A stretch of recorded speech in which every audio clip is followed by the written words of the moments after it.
50வது சங்கீதத்தை எழுதிய ஒவ்வொரு வரியும் பశ్చాத்தாபமான மனதுடன் தாவீது எழுதுகிறார்.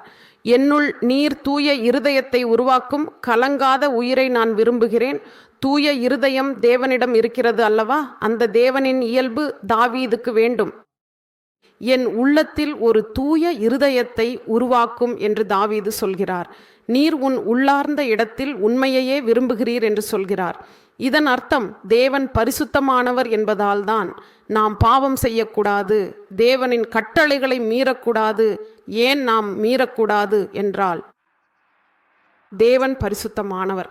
தேவன் பரிசுத்தமானவர் என்பதால் நாமும் பரிசுத்தமாக இருக்க அழைக்கப்பட்டுள்ளோம். அவர் பரிசுத்தமானவர் என்பதால் நாமும் அந்த நிலைமைக்கு வர வேண்டும் என்பதே அவரது சித்தம். அதுதான் தேவனுடைய சித்தம். நாம் பரிசுத்தமாக இருக்க வேண்டும் என்பதே. அது நடக்குமா? பரிசுத்தமாக இருக்க முடியுமா? என் ஆன்மீக அனுபவத்தில் நான் சொல்ல முடியும், ஏறத்தாழ சோதனைகள் வரும். இப்போது நீ ஒரு வாகனத்தில் பயணம் செய்யும் போது இடையிடையே ஏற்ற தாழ்வுகள் வரலாம். ஆனால் நீ முழுமையாக கட்டுப்பாட்டை விட்டுவிடுவதை தவிர, நீ கட்டுப்பாட்டை விட்டுவிட்டால் அங்கே விபத்து நடக்கும் அல்லவா? கண்டிப்பாக அது அழிவையே தரும்.